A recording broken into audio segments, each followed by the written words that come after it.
Hello friends, myself Vipul Patel. Welcome to my channel Smart Learning.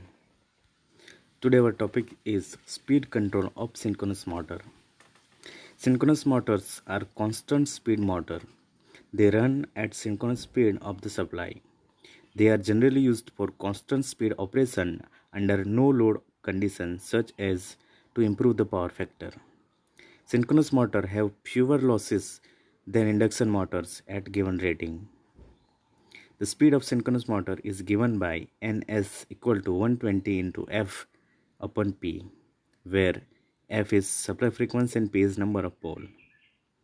As you can see, the synchronous speed depends on the frequency of the supply and the number of poles of the rotor. Changing the number of pole is not easy, so we do not use that method. However, with the invention of solid-state devices, the frequency of the current fed to the synchronous motor can be varied. We can control the speed of synchronous motor by changing the frequency of the supply of the motor. We can use combination of rectifier and inverters to control the speed of synchronous motor.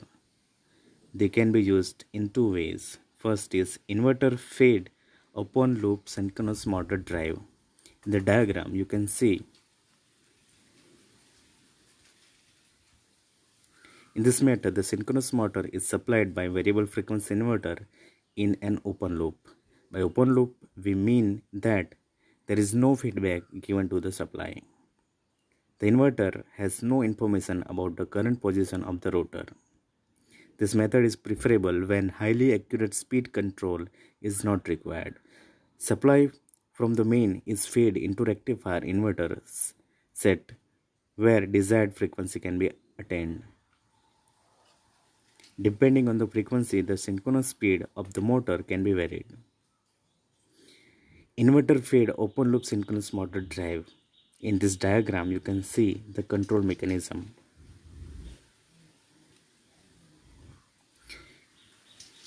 The three-phase supply from the mains is converted to DC by using rectifier. Then, the rippled DC is smoothened by using LC filter. The DC is fed to the inverters. These inverters can be either voltage source inverter or current source inverter. The frequency of the supply fed to the motor can be varied and accordingly speed control of synchronous motor can be done. Open loop operation is useful when a number of motor needs to be run at exactly the same speed. This method has disadvantage though. This method causes spontaneous oscillation or hunting. Next is self-synchronous closed loop operation. In the diagram you can see the control mechanism. We use self-synchronous operation when highly accurate speed control is required. In this method, the inverter output frequency is determined by the speed of the rotor. The speed of the rotor is fed back to the differentiator. The difference between the present speed and the actual speed is fed to the rectifier. Accordingly, the inverter changes the frequency and adjusts the speed of the motor.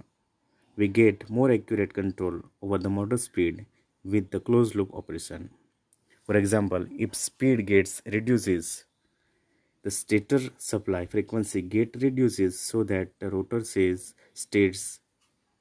stays in synchronism with the stator magnetic field. No spontaneous oscillation or hunting occur in this method. Thank you for watching this video.